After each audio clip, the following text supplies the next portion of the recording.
자, 여기까지만 놓고도 여러분이 이제 적용을 해 봅시다. 여러분 교회의 성도들은 믿음이 있습니까? 그럼 뭐가 있다는 거예요? 그 믿음에 어떤 결정적인 증거가 있어야 돼요? 하나님의 그거 역사가 일어났냐는 거예요. 역사가 일어났느냐. 자, 다음. 그들이 사랑이 있습니까? 여러분의 성도들은 사랑이 있습니까? 그럼 뭐예요? 이웃에 대한 수고, 같은 성도가 성도에 대해서 수고로움을 갖고 있냐는 거예요. 수고로움이. 수고로움이. 자, 수고로움은 다른 말로 하면 뭐가 있어요? 불편함이에요.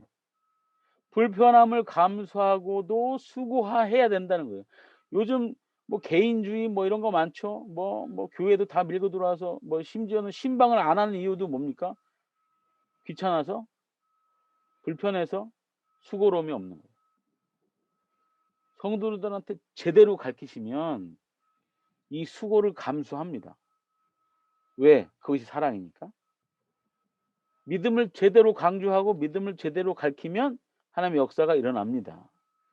자, 소망을 제대로 가르치면 인내하게 됩니다. 자, 이게 이제 우리가 할 일이에요. 자, 우리가 할 일이니까 그게 뭐냐면 가르치긴 해야 되는데 그 전에 할렐루야 아멘으로 끝나지 말고 뭐부터 해야 된다? 단어를 연구부터 하셔야 된다는 거예요. 연구. 연구를 해야 적용을 하지. 자, 이해되시죠? 네. 다음. 그래서 이 일대지에 뭘 설명하자는 거예요? 믿음과 사랑과 소망을 설명하는데 오늘 본문에서는 무엇을 더 강조해야 하나요? 소망을 강조해야죠. 소망을. 소망을 강조해야 돼요. 여러분 소망을 강조하려면요. 예를 들어서 그 디럭스 바이블에 여러분 소망이란 단어를 넣고 한번 찾아보면 예를 들면 그 이런 거예요. 제가 소망을 잠깐만요.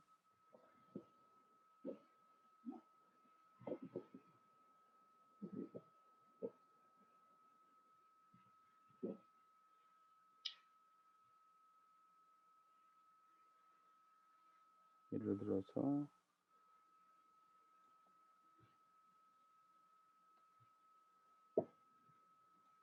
자, 여러분 그 소망이라는 단어를 제가 거기서 찾아가지고 소망이 무엇인지 찾아봤는데 어떻게 나오냐면 이렇게 나옵니다.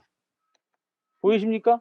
이거는 보이시죠? 이제 자, 이게 뭐냐면 성경 사전에 있는 소망이에요. 자, 여기서부터 여기까지 디럭스 바이블에 있는 단어 사전에서 찾은 거예요. 소망. 오, 이걸 다 써먹어요? 안 됩니다. 자, 이거를 최소한 2줄로 만드셔야 돼요. 2줄로. 오, 이걸 어떻게 2줄로 만듭니까? 자꾸 읽으시고 필요 없는 걸 자꾸 제해버리시면 돼요. 그래서 자꾸 5줄, 10줄, 5줄 이렇게 해서 2줄까지 만드세요. 그 2줄로 만드는 방법은 최소한 뭐가 되냐면 마지막 2줄은 자기 언어로 만드셔야 돼요. 자기 언어. 예. 소망이 뭐냐 이거예요. 소망이 뭐냐. 소망이 일단 여기 뭐 현존치는 않지만 장래에 있어서 실현에 대한 기대. 자, 어렵죠? 이 말을 자기 말로 쉽게 바꿔요. 현존치는 너무 어려워요. 현존치가 뭐야? 현존. 지금은 있지 않지만 미래에 있어서 될 것에 대한 기대. 이렇게 좀 바꾸는 거예요, 쉽게. 그래서 이 소망이란 말은 이렇듯 장래에 일어난 뭐 다 어려워요. 쉽게 만들면서 간단하게 만들어요. 여러분 말로. 그렇게 하는 거예요. 자, 이거는 단어 사전 단어를 이제 하는 것이고요. 또 하나는 뭐가 있냐면 그 제가 역본을 개역 한글로 하고 검색 단어를 소망으로 한 다음에 창세기에서부터 계시록까지 찾아봤는데 소망이 몇 번 나올까요? 한번 대충 엄청 많이 나올 것 같았는데 창세기에서부터 계시록까지 소망을 찾아보니 몇 번 나오느냐? 97번밖에 안 나오네. 자, 97번 나온 게 제가 갖다 따다 붙일게요. 이렇게 나옵니다. 자, 소망에 대해서 97번이 나옵니다. 자, 이거 자 보세요. 여기 역본은 개역 한글, 소망, 창세기에부터 계시록까지 차준에서 97 이렇게 나오죠. 그럼 이걸 하나하나 읽으면서 이번 기회에 소망에 대해서 여러분이 한번 제대로 내가 한번 연구해 보리라 하면서 소망을 한번 해 보는 겁니다. 소망이 뭐냐? 대체 성경에서 말하는 소망이 대체 뭐냐는 거죠. 국어사전에 나온 소망이 아니라 성경에 얘기하는 소망이 뭐냐 하는 거예요. 그거는 여러분이 이 구절구절을 다 하나씩 가봐야 아 소망이 이런 거구나를 알 수 있는 거예요. 그러니까 이걸 좀 하시라는 거예요. 이거. 그래가지고 그 다음에 나온 소망 두 줄에 여러분의 뜻과 의미가 담겨 있는 소망에 대한 여러분 사전 그걸 만드시라는 거예요. 자, 그걸 지금 다 할 수는 없고요. 숙제로 남깁니다. 자, 전환문. 자, 예를 들면 이렇게. 자, 이렇게 복음의 핵심 첫 번째인 믿음, 사랑, 소망에 대해서 뭐 알아봤다. 뭐 이래서 하면 그러면 복음의 핵심 두 번째는 무엇인가? 이렇게 전환문을 가지고 두 번째는 뭘까요? 두 번째는 뭘까요? 아까 얘기한 대로 오늘 자 5절 하반절부터 6절에 시작하죠. 열매를 맺어 자라는도다. 열매 맺어 자라는 것 이렇게 이제 했다고 쳐봅시다. 자, 이런 것들 나중에 이제 다듬으면 됩니다. 둘째, 복음은 뭐다? 자, 다시 한번 좀 얘기. 복음은 아까 복음의 핵심은 뭐다 이렇게 되죠. 복음은 뭐예요? 복음의 핵심은 복음의 핵심은 두 번째 핵심은 뭐다? 열매를 맺고 자라는 것이다. 자, 이건 몇 절에 있습니까? 오늘 6절에 있다. 이렇게 얘기해 놓고 이제 얘기를 해보자는 거예요. 이 두 번째 대지에 대해서. 자, 그럼 이제 문맥성경을 봅니다. 아까 내리주석한 거를 가지고 이제 보는 거죠. 자, 열매를 맺고 자란다. 그 밑에 그 두 개를 설명하고 있는 세 가지를 집중하시면 돼요. 제가 시간이 없어서 이제부터 말로 때울게요. 제가 이거 정리해가지고 보내드릴게요. 이거는. 자, 지금부터는 여러분 치지 마시고 시간이 없어. 아이고 5분밖에 안 남았네. 자, 제가 이거 정리해가지고 아래 한글 보내드릴게요. 그러니까 일단은 말로 할게요. 자, 거기 보면 본문을 문맥 성경으로 보면 열매를 맺어 자라는 도다가 있잖아요. 그 밑에 보면 수식부가 하나, 둘, 세 개가 보여요. 천하에서도 너희 중에서와 같이 그다음에 너희가 듣고 자, 세 개가 보이죠. 자, 너희가 열매를 맺어 자라는데 그것이 어디에서예요? 어디에서 첫 번째 소대지 첫 번째 어디에서 야 여러분 어디에서 열매를 맺고 자랍니까? 천국에서요? 천국에서는 필요 없는 거예요. 복음의 열매는 어디에서 필요하다는 거예요? 이 안에서. 여기 아니에요. 우리 항상 늘 얘기하지만 우리 생각으로 얘기하지 않고 답을 어디서 찾으라? 천하에서. 성경. 그러니까 성경에서 뭐라 그래요? 천하에서. 천하 뭐예요? 천하면 우리나라 말로 표현하면 하늘 아래 땅에서 필요한 거예요. 복음의 열매를 맺어 가지고 자라는 일은 어디에서 필요합니까, 여러분? 천하에서. 온 땅 지면에서 이 땅 우리가 밟고 있는 이 땅에서 우리가 살아가는 이 세상에서 필요한 거예요. 뭐가? 열매 맺고 자라는 복음의 열매를 맺고 자라는 것이. 자, 두 번째. 너희 중에서와 같이 그랬다면 이건 뭘 얘기하는 거예요? 너희 중에서와 같이 그랬다면 그 안에 뭐가 필요한 거예요? 열매를 맺고 자라는 것은 뭐가 필요하다는 거야? 뭐가 필요하다는 거야? 보고 따라가야 될 뭐가 필요하다는 거야? 모델링이 필요한 거야. 모델링이. 여러분이 그냥 혼자 그냥 맨 땅에 헤딩해서 내가 복음의 열매를 맺고 자란 게 아니라 우리는 다 누구를 뭐 한 거야? 모델링한 거 따라간 거예요. 여러분 앞에 믿음의 선진들이 있었고 그들을 따라갔고 그들이 가르쳐 줬고 그러니까 우리가 그렇게 했고 다 이해하시죠? 네. 자, 너희 중에서와 같이. 그러니까 이거는 바로 뭐다? 두 번째 소지 뭐다? 두 번째 소지 적용까지 가면 믿음엔 뭐가 필요하다? 아니 열매를 맺고 자라는 것은 뭐가 필요하다? 모델. 필요하다. 모델링이 필요하다. 그러니까 본보기 좀 쉬운 말로 우리나라 말로 본보기가 필요합니다. 본보기 보고 따라가야 될 사람이 있어야 됩니다. 그럼 그거의 결론은 당신은 본보기입니까? 질문해야죠. 성도요, 당신은 본보기입니까? 뭐에? 구체적으로 복음의 본보기입니까? 아니요. 믿음의 본보기입니까? 아니요. 더 구체적으로 뭐요? 열매 맺고 자라는 것의 본보기입니까? 아예 딱 찔러서 얘기하잖아요. 열매 맺고 자라는 것의 본보기냐는 거예요. 여러분 본문에 있는 대로 얘기하세요. 그 위에는 복음, 그 위에는 감사 이런 거 다 아니에요. 지금 딱 뭐예요? 어디에 걸려 있어요? 열매 맺고 자라는. 열매 맺고 자라는 것에 걸려 있어요. 열매 맺고 자라는 것의 본보기입니까? 그럼 내가 본보기가 되려면 어떻게 됩니까? 먼저 나도 열매 맺고 자라야. 열매 맺고 자라야죠. 그럼 내 열매가 뭔지 내가 어떻게 성장했는지 그걸 먼저 점검해야지. 그래야 남에게 본보기로 아니면 남에게 있어서 내가 지도자의 자리로 올라갈 수 있는 거지. 자, 세 번째 소지. 자, 열매 맺고 자라는데 너희가 듣고 깨달은 날부터 날부터 이게 언제네 이것도 언제부터 열매 맺고 자라야 됩니까? 자, 오늘 들었어. 오늘 봤어.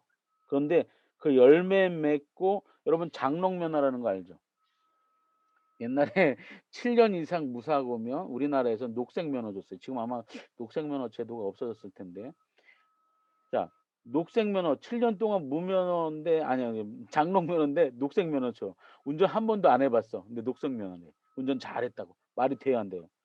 이거 녹색면허 안 된다는 거예요. 이거 장롱면허 안 된다는 거예요. 뭐예요? 너희가 언제부터 열매 맺고 자라야 되느냐? 바로 언제? 바로 언제? 깨달음. 여기. 그러니까 항상 성경대로 언제? 너희가 듣고 깨달은 날부터. 한마디로 하면 지금 이 순간. 깨달았다면, 아멘 했다면, 지금 이 순간 듣고 아멘 했다면, 깨달았다면 그때부터 뭐 한다? 잘한다. 또한 그때부터 열매를 맺는다. 이게 바로 성경적이에요. 제가 언제 그 무화과 얘기도 했잖아요. 사건치 할 때 한 번 더 나오겠지만 제가 말하는 이 성경들의 저기 진리는 다 일맥상통합니다. 여기선 이렇게 얘기하고 저기선 저렇게 얘기하지 않습니다. 열매는 예수님도 바로 뭐요? 무화과 나무를 왜 저주했어요? 열매가 없기 때문에. 여기 열매가 있잖아요. 여기 열매 맺고 자라야 돼. 근데 언제부터? 지금 이 순간. 아멘 했다면, 들었다면, 깨달았다면 지금이죠. 자, 하나님의 은혜를 깨달은 날부터 하나님의 은혜를 깨달으면 우리가 나오는 말이 뭐예요? 아멘이잖아. 그러니까 아멘 하는 날부터지. 진리 안에서. 시간이 없어서 넘어갑니다. 3대지. 전환. 그렇다면 세 번째 대지 뭐예요? 복음의 핵심 세 번째는 뭘까요? 여기 보면 배운 것 이랬는데 배운 게 아니고 가만히 내용을 봐봐요. 자, 7절 봐요. 이와 같이 배웠나니 했는데 에바브라에게 배웠대. 그리고 에바브라를 설명해. 에바브라를 설명하는 세 가지 밑에 가 보세요. 네 가지네. 뭐가 있어요? 에바브라를 설명하는 거 네 가지. 첫 번째, 사랑하는. 두 번째, 함께 종이 된. 세 번째, 일꾼. 네 번째, 너희 사랑을 고한 자. 네 가지가 에바브라에 대한 설명이에요. 아까 얘기한 비유와 같은 거예요. 에바브라는 어떤 사람이냐? 뭐 다른 말이 다 있어. 에바브라를 치면 아까 저기 디럭스 바이블에서 그 성경 사전에 에바브라에서 쫙 나올 테죠. 자, 그게 아니라 지금 본문 여기서 이와 같이 배웠다 에바브라에게. 자, 지금 뭔 얘기를 쭉 올라가면 복음의 핵심에 대해서 얘기하고 있어. 복음의 핵심은 이와 같이 배운 거야 에바브라에게 이 얘기야. 그러면 에바브라에 대해서 설명하고 이게 무슨 얘기지? 자, 에바브라가 골로새 교회를 세운 사람이야. 지도자야. 자, 너희가 골로새 교인들아 너희가 에바브로에게 배웠다. 너희 담임 목사, 개척 목사, 너희가 처음부터 배웠던 그 목사에게 이렇게 배우지 않았느냐? 그는 누구다? 사랑하는. 그다음에 우리와 함께 종이 된. 그다음에 그는 일꾼이고 그다음에 너희 사랑을 고한 자야. 바로 뭐야? 복음을 들고 너에게 갔던 사람에 대해서 이해해요. 자, 이게 뭘까? 복음의 핵심. 세 번째, 누가 복음을 전하는가? 누가 복음을 전합니까? 사랑이 있는 사람, 사랑이 있는 사람. 첫 번째. 두 번째, 우리와 함께 종된 사람입니다. 동역자의 개념을 갖고 있는 사람입니다. 다른 사역자들, 다른 목사님들이 인정하는 사람입니다. 세 번째, 일꾼입니다. 그는 신실한 일꾼이요, 그리스도의 일꾼이요, 너희를 위한 일꾼이에요. 즉, 교회, 성도들을 섬기는 사람이 목사예요. 자, 섬기는 그 목사의 자리에 있는 사람, 그 사람이 복음의 일꾼이에요. 그리고 신실한 분이에요. 그다음에 그리스도의 일꾼이에요. 여러분이 어떤 교회 지금 담임 목사님이라면 딱 여기 에바브라 같은 사람이 되어야 한다는 거예요. 신실해야 됩니다. 그리스도의 일꾼이어야 됩니다. 너희를 성도를 위하여 목숨까지 내놓을 수 있는 사람이어야 된다는 거예요. 자, 네 번째 에바브라의 성품 네 번째 뭡니까? 고한 자. 아까 제가 잠깐 또 얘기 드렸지만 너희의 사랑을 우리에게 고한 자 성령 안에서. 저는 요거를 연구할 때 이런 생각이 듭니다. 여러분, 목사님들이 가끔 목사님 그룹끼리 이렇게 모일 때가 있습니다. 그때 그걸 옆에서 보는 성도들이 낙담을 하거나 실망을 하거나 하는 분들이 꽤 많습니다. 예, 상상을 해봅니다. 목사님들끼리 모여서 이렇게 뭐 회의를 하거나 뭐 이렇게 모여서 있을 때가 있습니다. 그러면 옆에서 성도들이 그걸 힐끔힐끔 쳐다봅니다. 왜냐하면 목사님 한 분도 거룩하신데 그 거룩한 분들 여러분이 모였으니 얼마나 성도들의 저 입장에서는 참 궁금합니다. 근데 이렇게 쳐다보고 살짝 보는데 자기들이랑 별반 다를 게 없거나 오히려 더 심하면 심하거나 이러면 이제 실망을 하고 낙담을 하죠. 여러분 웬만하면 목사님들 모여 있는 거 웬만하면 평신도들에게 보여주면 안 됩니다. 근데 한번 상상을 해봅시다. 우리가 목사님들끼리 모였을 때 무슨 얘기를 합니까? 예, 지금 여기 보면 너희의 사랑을 구했대. 누가요? 에바브라가 누구에게? 지금 바울에게. 같은 동역자예요. 목사님 그룹이에요. 근데 지금 뭔 얘기해요? 야, 나 힘들었어. 뭐 우리 교회 성도 어떤 사람이 정말 날 힘들게 이런 얘기가 아니라 우리 뭐 집 샀어. 뭐 차 샀어. 뭐 뭐 먹었어. 뭐 당신네 교회 전등 뭘로 갈았어. 이런 거 얘기하는 게 아니라 지금 뭐 얘기하는 거예요? 우리 교회 성도에 대해서 그 성도들이 갖고 있는 사랑, 아까 그 사랑 뭐예요? 수고. 그 수고에 대해서 얘기한다는 거예요. 우리에게 얘기한다고 돼 있죠, 마지막에. 근데 여러분, 여기서 아주 중요한 법칙이 맨 마지막에 있습니다. 성령 안에서. 그렇죠. 어떤 방법? 성령 안에서 얘기해야 된다는 거예요. 성령 안에서. 성령 안에서. 이런 사람이 복음을 들고 가야 된다. 복음의 핵심. 믿음, 사랑, 소망. 당연히 알고 있어요. 이제 소망 뭔지. 그런 다음 복음은 두 번째 열매를 맺고 자라야 되는 거예요. 그러나 더 중요한 건 또 있는데 뭐냐면 그 복음을 누가 들고 가느냐. 그러니까 왜냐하면 그게 모델링이기 때문에 중요한 거예요. 그 어떤 사람에게 복음을 전해 들었는데 그 사람이 복음은 전해 줬는데 행실이 영 개차반이거나 아니면 영 그 배울 게 없거나 복음은 복음인데 그 사람의 그 모습을 보면 배울 게 없거나 이러면 안 되잖아요. 여러분 우리는 정말 그 야고보서에 있는 선생이 되지 마라 하는 것처럼 우리가 정말 말씀을 들고 갈 때 우리 자신을 잘 돌봐야 될 정말 중요한 위치에 있습니다. 여러분 시간이 많이 갔지만 죄송하고요. 요거를 잘 제가 정리해서 이 파일로 이번 이 본문은 1장 3절에서 8절에 대한 설교 본문은 제가 설교를 만들어서 꼭 드리도록 하겠습니다.